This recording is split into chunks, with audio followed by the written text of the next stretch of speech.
Po yung sinabi sa akin ng doktor na wala na daw pong tsansa na luminaw daw po yung mata ko.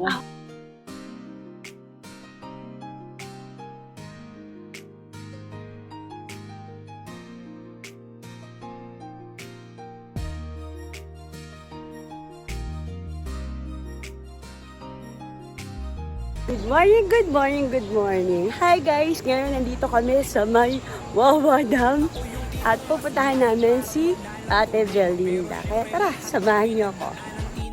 Dinaan ko sa dasal, wala namang tao na swerte. Pero pag nangarap ka, wala rin namang imposible. Dumaan ako sa oras, kala ko ay tapos na. Ngunit mali pala, heto pa lang pala ang simula. Nasa tamang panahon, kung oras mo ito na nga. Pinatibay ang loob sa pagsubok ay subok na. Lilipad parang si Darna, ang lakas mula sa puso. Pinatibay ang pangarap, bawat tinanim tumubo. Inaani ang respeto, mabuting pakikitungo. Parang superhero na magliligtas kahit malayo. Papatawanan kung malungkot iyong pinagdaraanan. Papatawanan kung bumibigat, halika babawasan. Salamat mo sa ginagabayan. Salamat mo sa Belinda! Hi, good morning! Good morning! Balik tayo! Hi po! Good morning, ate! Oh, wala si kuya? Pumasok! So, hi guys! Hindi nga lang ang buong pagkakat dito sa bumbit.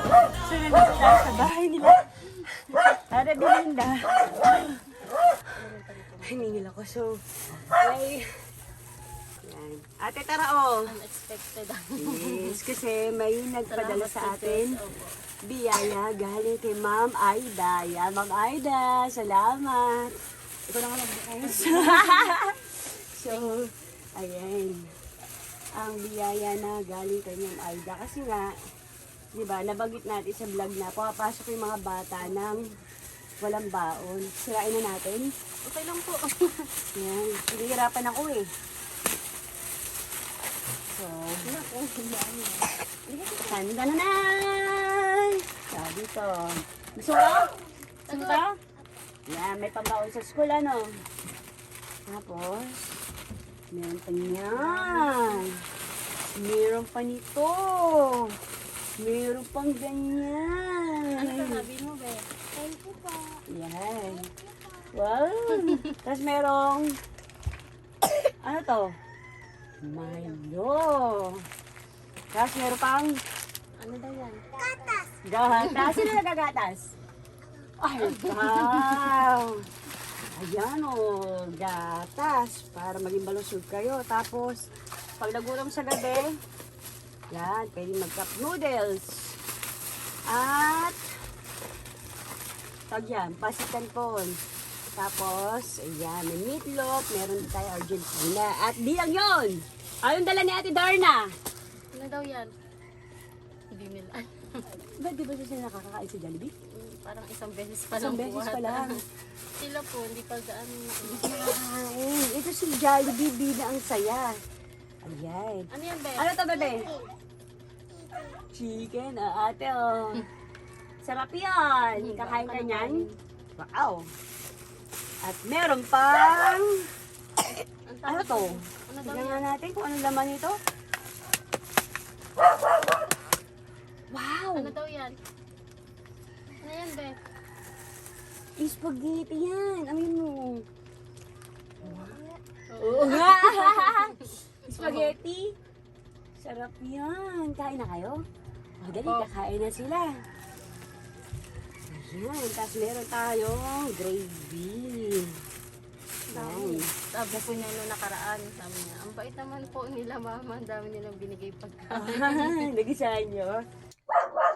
Kasi Ayan. na, So, eto ate Belinda, bigay yan ng, ano natin, ng sponsor natin na si Ma'am Aida. Baka gusto mo magpasalamat kay Ma'am Aida. thank you po kay Ma'am Aida po sa mga blessings na binigay niya po niya. Ginamit po siya ng Diyos para makapagbigay ng tulong po sa amin. Salamat po. So, yun Tapos, po, syempre, yung mga maraming papagawa salamat din po. sa nagpagawa Meron sa din akin ng tayong hair share extension dyan sa mga kahapon at tinulungan meron po tayong natin. Kaya, pagpa-Jollibee sa nagpaganda ka kanila. na, nakatulong ka pa.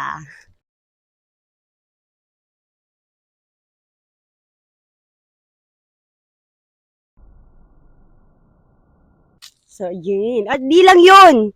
Dahil nagbigay si Ma'am Aida ng tulong at nag-grocery tayo, meron din sukle. Siyempre, kailangan ibigay natin yan. Kahit sukli yan, ibibigay natin. So, eto yung sukle ng binigay ni Ma'am Aida. Ayun ako, wala pa yung sukle.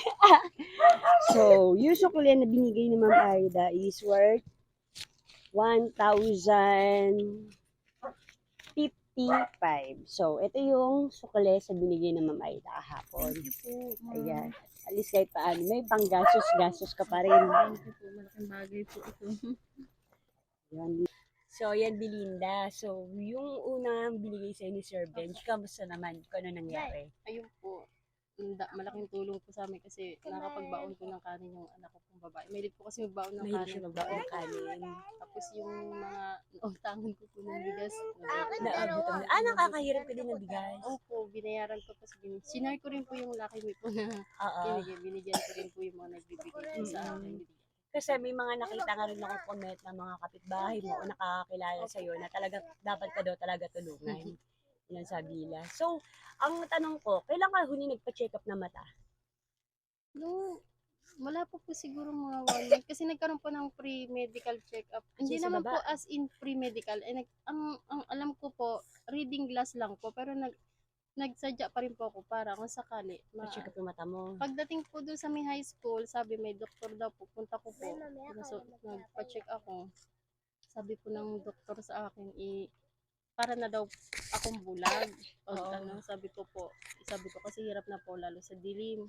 Nangangapa na lang po sa dilim. Tapos sabi ng doktor sa akin, wala na daw pong sukat na sasakto sa mata ko. Dahil mataas yung grado niya. Opo. Ang mangyari, pasadya po. Ngayon, nung nagkaroon po ng pagkakataon, yung isa pong, sinamahan po ako doon sa San Mateo po, sinamahan po ako magpa-check up doon. Yun po yung sinabi sa akin ng doktor na wala na daw pong tsansa na luminaw daw po yung mata ko. Kung gusto ko daw po talagang as in luminaw na parang bagong-bago, ooperahan daw po, papalitan daw po yung lente ng mata Ibig ko. sabihin, gas-gas na yung lente ng mata mo. As Parang in, ganun. wala na daw po kasi may posibilidad na nga lang daw po na bigla na lang siya magba-blackout. Ganun. Yung parang bigla na lang, kasi kumbaga, persado na daw po yung mata ko eh. Ano yan? May pinagmanahan ka ba o ano? Sa sobrang tagal na daw po kasi napabayaan ko, parang nagkaroon na daw po siya ng sakit. Binanggit po siyang sakit, hindi ko man po gaano mabigkas kasi hindi ko po alam. Sabi niya sakit na daw po yun kasi hindi na daw po normal yung pagkalabo ng mata ko. Sakit na daw po. Kaya mabilis tumaas daw po yung grado ng mata ko dahil sa sakit na daw po yun. Ngayon, sabi po sa akin, pacheck ko raw po yung mga anak ko. Baka may isa daw po na Oo, kasi pwede mamana. namamana daw po yun. Kaya medyo kinabahan ako. Sabi ko, wag naman po sana magpana. Pero sa pamilya mo, sino sa side mo yung alam mo na meron Pinsan ganyan? po ng mama ko, pinsan ko po. Sa side ng nanay mo Opo, meron po gano'n na. Bata pa lang po, malabo na rin po ang mata. Kailan ba nagsimula na lumabo mata mo? Tanda ko po, grade 5, medyo hirap na po ako noon. Pero, okay, kaya ko pa. Nung nagkaroon ako ng asawa yun, doon ko na naramdaman na hirap na ako. Kasi nung pina-check up ako ng lola ko, buhay pa po siya noon. Pina-check up niya ako. 2 pa lang anak ko. Ang sukat sa akin ng doktor no, 1,450 na noon. Taas. Ngayon, tumaas siya ng 1,750 na ngayon. Kasi sakit na nga daw po. Nasa loob, pinaka-retina na daw ng mata ko. So baka gusto mo manawagan sa ating mga kababayan, at least, di ba, malay mo, meron naman isa na magbigay sa iyo ng pagkakataon na maoperahan yung mata mo. Kasi syempre, yung mata po, napaka-importante niya. Lalo na po, 4 po yung anak na binubuhay ni Belinda. Dahil sa sitwasyon po niya, tulad dito, nasa taas sila ng bundok, yung mga anak po nila, mga anak po niya, pumapasok po mag-isa. Lalo ni panganay, pumapasok ng gabi, na madaling araw, pumasok siya ng madaling araw, napakadilim, napakadelikado. Tapos ito pang isang bunso niya, kahit dyan lang ang eskwelahan sa mismong pagbaba, hindi na niya po mahatid dahil talaga ho na delikado po dahil ang taas-taas po ng bundok nito para bumaba pa po siya. So, baka gusto mo manawagan sa ating mga kababayan na maaaring may makatulong sa iyo para sa pag-opera ng mata mo. Ayun po, sana po mabigyan ng pagkakataon na kasi gusto ko talaga din na luminaw din yung mata ko kasi yung mga bagay na nagagawa ko sa mga anak ko na pagpahatid-hatid sa school, hindi ko na magawa kasi hirap na ako sa paningin ko. Sana may makatulong sana sa akin na kung maaari, pwede akong maoperahan sana yung mata ko para magawa ko na yung mga nagagawa ng isang ina sa kanyang mga anak. Katulad ng ibang ina na nagagawa lahat ng responsibilidad nila sa mga anak nila. Ayan. So, yung asawa mo, anong balita naman sa asawa mo? Hindi, sabi niya baka daw po sa linggo umuwi daw po siya. So, nabalitaan na ba niya na Opo, hindi ko po kasi sinasabi sa kanya yung sitwasyon ko na hirap na ako sa paningin ko, kaya nung napanood daw po niya yun. Alam niya po na malabo mata ko, pero hindi ko po, mag-aalala po kasi sa akin yun eh, pag sinabi ko na hirap na ako. Kaya sabi niya, uwi daw siya ng Sunday, kasi napanood daw po niya yung video ko na ganun. Bakit daw hindi ko raw sinasabi sa kanya na hirap na ako? Eh, kasi hirap din naman po siya kasi sa sitwasyon niya, kaya kung sasabihin ko pa sa kanya, magdadagdag lang yun ang isipin sa kanya. Yung Matagal na ba siyang doon sa Las Piñas ba yun? Paranaque. magtatatlong linggo na po. Pagka 3 linggo. Pero pag nandito siya sa sa inyo, ano yung trabaho niya? Kasi minsan po pag nandito siya, ang hirap po kasi maghanap ng mapasukan po kasi dito eh. Sa trabaho niya po, kadalasan wala po kasi ditong available kasi kaya malayuan po talaga. Pero every week, magkano naman napapadala niya? Minsan kasi hindi direktahan ang pasok nila po sa isang linggo. Kung kailan lang po may gawa, tsaka lang po sila paggagawain po. Minsan pag maulan, wala po silang gawa. Minsan may pasok sila ng 3 times a week, minsan 4 times a week, ganun. Ay di, ang mangyayari kasi pakaraniwan sa mga nagko-construction, lalo-lalo na ganyan na hindi tuloy-tuloy yung trabaho. Yung kinikita nila, nababawasan pa yan kasi nagkakaroon sila ng utang sa tindahan. Yun po. Diba? Opo. Minsan mapapadala niya ako 600, gano'n. Naku, Opo, parang yun, hindi talaga sasapat para Opo, sa inyo. opo, Kaya mga yung mga ganun. bata din, napekto. Parang nga si may kasi- ubo-ubo pa. Mayroon pa pagkain pa po nila doon, budget pa po, ganun. Kaya yung padala niya sa akin, bawas na bago dumating sa akin. Kaya, Yan, katulad niyan, may mga ubo sila. may mga sakit yung mga bata. Ubo po. Napa-check up na siya, or may vitamins man lang siyang iniinom. Wala po. Yun. Mamaya pabili mo na lang ng vitamins kahit na pang syrup man lang yung bata. Para kahit paano mag-ano. Kalamansi, mas maigi ang kalamansi. Kahit na i-use mo yung kalamansi para luminaw-linaw yung ubo niya. So, yato mga kababayan, si Ate Belinda. Dito kayo kids, dali para makita kayo. So, ito mga kababayan, si Belinda. Ayan, naghatid tayo sa kanila ng grocery mula kay Ma'am Aida at pa-Jollibee naman mula kay Ate Darna G dahil nagkaroon ng kliyente si Ate Darna G. So, ano masasabi niyo kids? Marami tayong ngayon, marami tayong foods ngayon. Salamat po. Ano ate? Salamat po. Salamat po. May ano mong gusto mong baunin dyan mamaya? Alam ko nagbabaon ka daw ng kanin. Meron ka nang babaunin mamaya. Meron ka chicken joy. Mamaya no. Ayan. Tapos mamaya merienda, may pagsasaluhan ko yung Jollibee. Di ba? Nakapunta ka lang ba kay Jollibee? Di pa? Gusto mo pumunta kay Jollibee? Uy, gusto mo makita si Jollibee? Uy, tumatasok ka. Tumatasok ka na niya. Pumunta tayo kay Jollibee susunod ha. Ano? Pag ngayong darating na Christmas, ano gusto mong hilingin kay Santa? Ano daw gusto mo? Dito ka dali para nakikita ka ate. Di ba magpapasko na, syempre lahat ng mga bata may hinihiling kay Santa Claus. Ano yung pwede mong hilingin kay Santa Claus? Damit po. Damit. Anong pangalan mo pala ate? Anika po. Yan. Gusto ni Anika sa darating na Pasko, magkaroon po siya ng damit. Yan. Ikaw baby, anong gusto mo pagdating ng Christmas? Ano daw gusto mo? Damit. Damit. Gusto mo rin damit. Ikaw kuya, pagdating ng Christmas?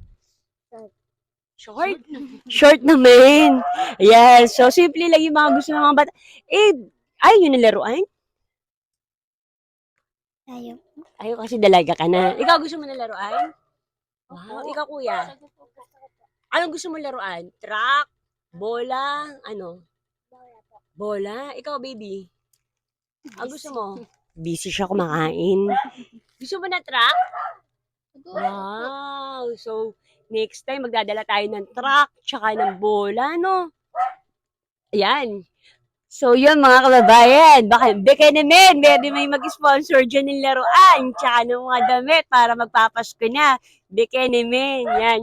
Siyempre, si Santa Claus, ano lang yun ni ano lang siya ng pang Christmas. Pero syempre, ang kabuuan at ibig sabihin ng Christmas ay pagsilang ni Jesus. Kilala niyo ba si Jesus? Yan. Si Jesus talaga yung pinakamahalaga sa Christmas. Kaya lagi tayo ano ate? Papasalamat. Tsaka lagi tayo magpe-pray. Yan. Bata pa lang tayo, dapat lagi tayo magpipray kay Jesus. Like this, may pinadala si Lord sa atin para sa inyo. Ano sasabihin natin kay Jesus? Ang sasabihin. Ano daw? Thank you. Diba? Thank you tayo kay Jesus. Kasi si Jesus gumagawa ng paraan para tulungan si mama tsaka kayo, diba? Ayan. Kaya maraming salamat kay Lord. Yeah. So, yun po mga kababayan. Ayan, nakapaghatid na tayo ng tulong kay Belinda sa kanyang mga anak. And hopefully po, hindi ito matatapos sa pagtulong natin sa kanila. At, balay mo, may isang malaking biyaya na makarating sa'yo, mapaayos yung mata mo. Salamat. Diba? So, yun na muna po kababayan. Bye-bye tayo! Bye! Doon kayo tingin. Bye-bye!